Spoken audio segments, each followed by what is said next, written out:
Uncharted waters or unrevealed realms, being an RJ. Yesterday I was discussing with my sister and my other family members. I'm like, I don't know what I'm going to talk. So they're like, you've been an RJ for 16 years. Find out what you're going to talk. It's less than 24 hours. What are you going to say on stage? So I said, I still don't know. Then my sister just looks up. She's somebody who's she's in energy saving mode always, like all younger sisters, okay? So she looks up and she says, what yaar? You're an archaeologist, turned RJ, into art. What more is uncharted realms than this, You combine chocolate, cheese, chalk and coffee together and make it work. So you might as well talk about it. And I thought that for a change, the first time in her life, she made sense to me, because most sisters don't make sense, to each other. We just fight and make sure that we tell each other that I have your back, So she actually made sense there. And I'm like, okay, yeah, let me tell my story in that manner. So everybody knows me as Mirchi RJ Mohini. 16 years in the same radio channel since I was almost 19. That's my first job. I've stuck it out. At a lot of times, yes, I wonder, why kyun? Move on, aren't you tired? Is the question that I get at a lot of times. So I'm not tired. I'm never tired. That's a problem for my parents, but I'm never tired. That's the deal in my life. So when I started out, I started realizing when I was in 8th or 9th standard, the first time I was put on stage, I had massive amount of stage fright. So I couldn't say a single word on stage without holding the book in front of my face, so that nobody would see me and I would not be able to see anybody. So I could not look anybody in the eye. The first time I went on stage, it was the assembly of my school. I studied in a convent school. Sister Isabel, I remember, was the one who put me on stage saying that today you're going to give the assembly speech. I'd prepared for a week and, the date came closer. I went on stage. I made a complete mess of it. The entire class was embarrassed that this girl studies with us. And she went on stage and said, 7th B student Vishwamohini, and my class teacher was like, oh my God, why do you even try? But Sister Isabel, she said that it's okay. Next week you go back up again on stage. You go back up and make a mess. That's completely fine with me. So she was from Spain. I recently lost her. Today I dedicate this talk to her. So she put me back on stage. And when she put me back on stage, I didn't kill it. I just put the book down and read from it. It was not as bad as the first time, but it definitely wasn't a 6 that you expect after falling down. You get up and you start running. That's not the story here. Absolutely not. After that, I realized that this fear had to be, thrown away into a corner. But I never got a chance again, because not everybody is a Sister Isabel there. Not everybody is ready to trust you with their space, their time, with their name. So I didn't really go ahead. I didn't go on stage again for quite a while. It was only in my 10th standard that I decided that no, I wanted to direct a play. Now somebody who can't go on stage, I want to direct a play. But I did it. My classmates had more faith in me than I had in them, and myself. My classmates were very generous, and they went on stage. We performed a fantastic play, one of the best that the school had seen, and I myself was surprised. I just didn't show it. Most successes are like that in my view of the world. Most people are surprised by their success. They just don't show it. That's the only difference, So I did that. After that, I had a choice of going into science, commerce, or arts. Because at my point in time, it was just science, not maths and, the other two, whatever it was. Now, I wanted to do winemaking. All the Gujjus in the house, people in Gujarat? I wanted to do winemaking. Okay?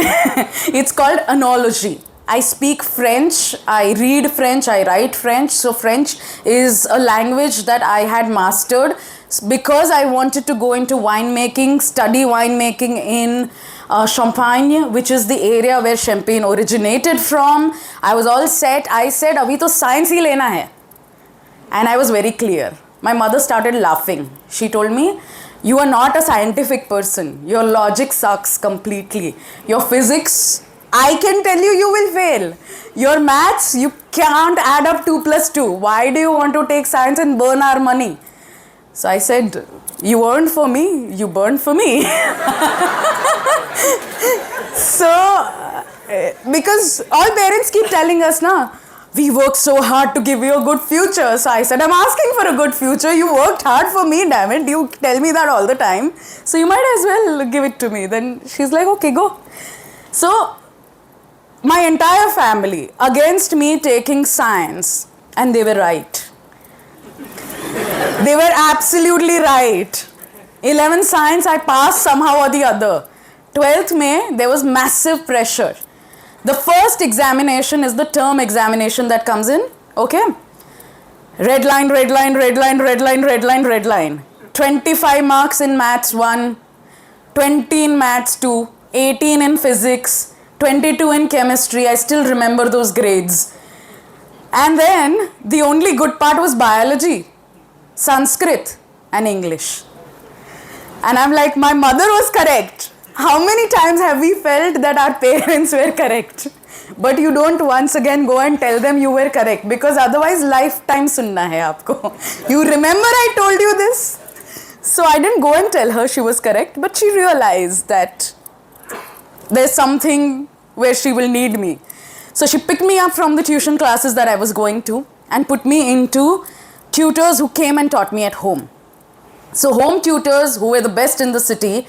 I'm from Bhavnagar. If you've heard of Kayam Churna, you've heard of it or you take it. There's a lot of difference. So that is my entire family in Bhavnagar. And not many people fail out there, you know. So she wanted me to pass, and I did pass. I passed with 61%. And everybody was very happy. Ki chalo, she has passed 12th standard. After that, I still decided that I wanted to do winemaking, enology. And my mother told me, "Okay, winemaking, enology, how do you want to go about your career?" I said, "I'll finish my studies in France and come back to India." She's like, "India is fine. But in India, where do you want to settle down?" I said, "Gujarat." She's like, "You're doing winemaking in France. You'll be studying how to make liquor. You want to come back and settle down in Gujarat? I mean, what are you going to do with your qualification? I'm not getting you married.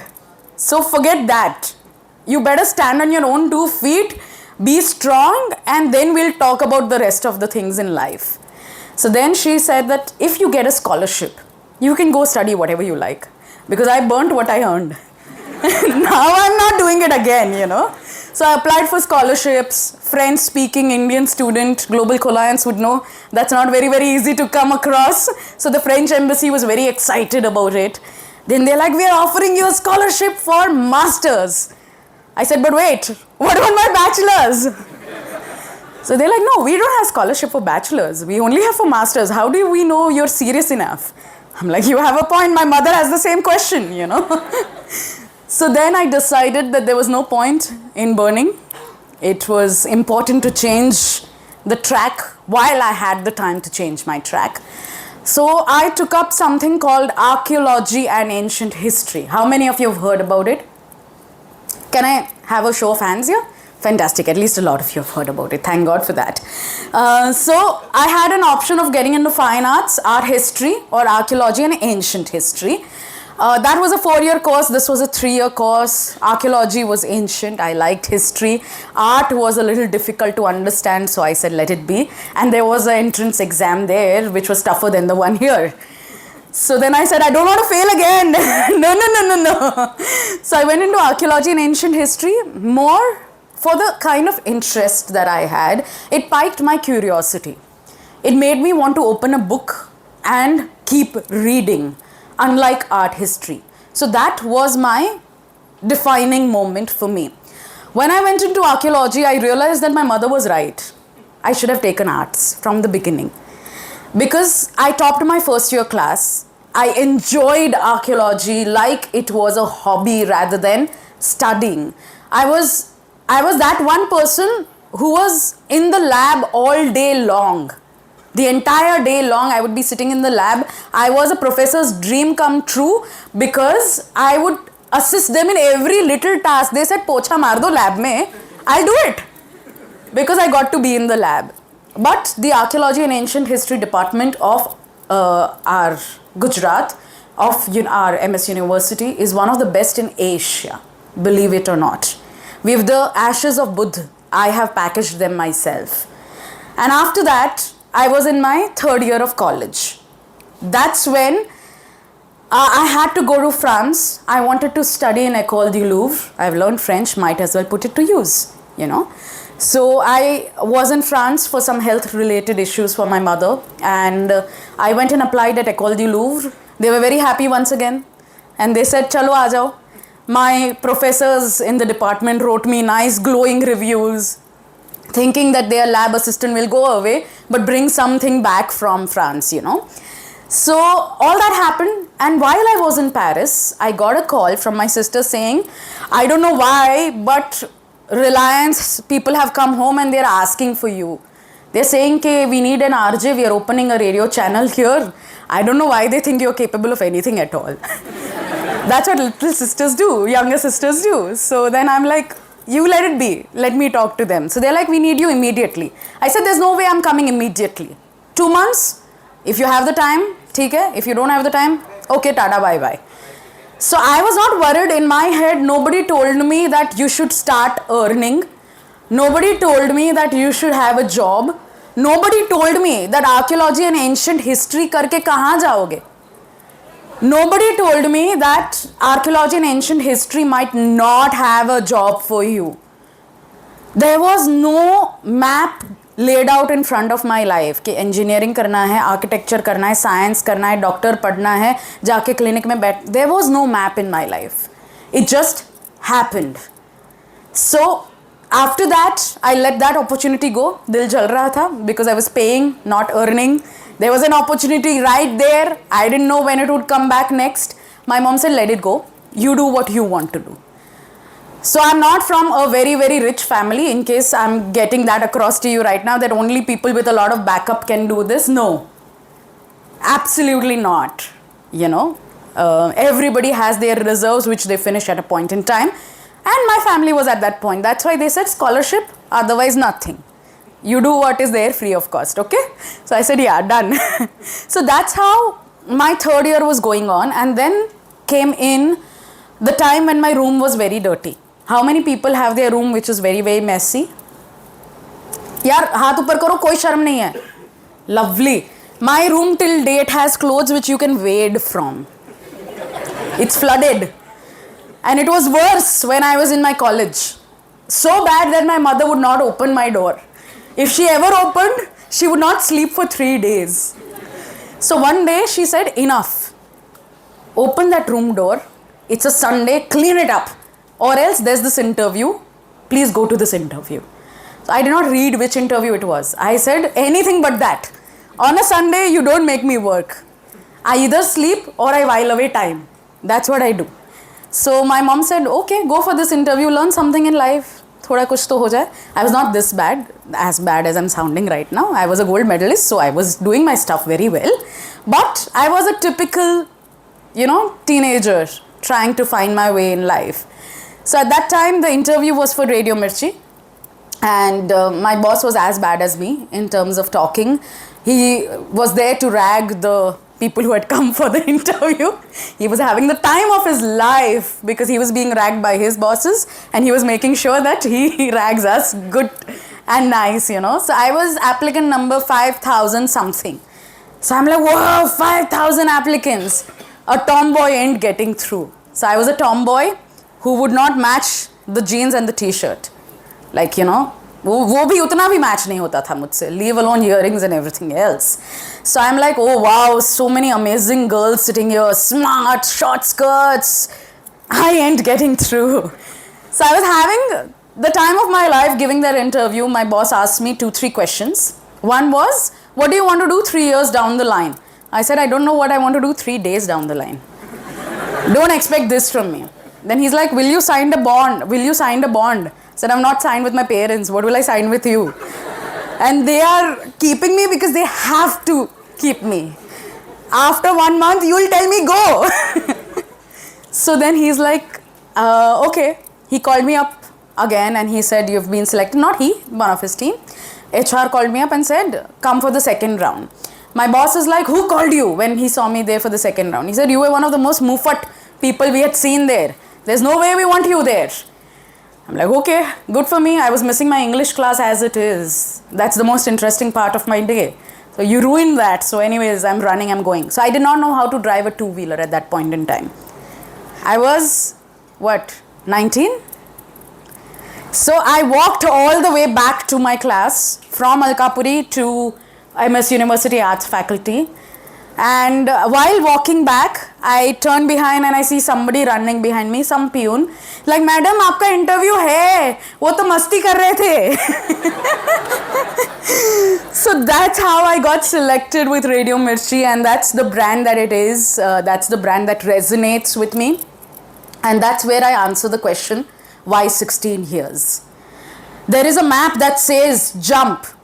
Jump every 2-3 years. I'm sure the people here with experience will say that when you jump, you find growth financially. You find other things also. But in my map of life, the one that I have drawn, jumping doesn't give me happiness. The rest, the universe provides. So 16 years, because I was a rowdy teenager. Mirchi was a nice premium rowdy brand there that suited my nature completely.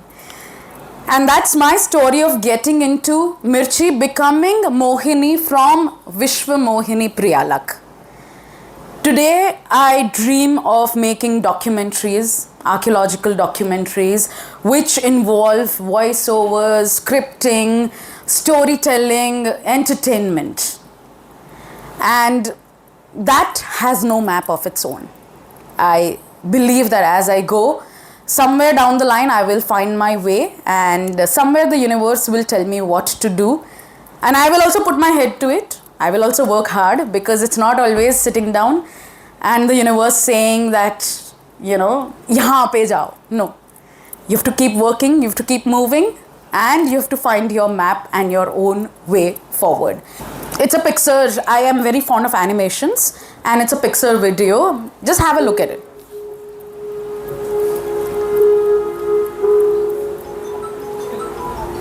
Can everybody see the video? Yeah? I can't.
So if you're willing to step into those uncharted waters, leaving your old self behind, with love to discover who you really are and why you are here, you will find that you'll be in a collaborative process with the universe, with yourself, and you will find your way. Basically, that's the story of every life, believe it or not. This is a theme, but we all live it every single day. So I wish you all the best in looking for your own maps, in finding your own ways. This world is a very beautiful, big world today with so many pathways that you can explore. It's no longer, a small constricted gully that we are going through. It's a vast universe, and you are limitless. Your talent is limitless. Go for it, because this world is yours and you have only one life. YOLO is actually true. Thank you.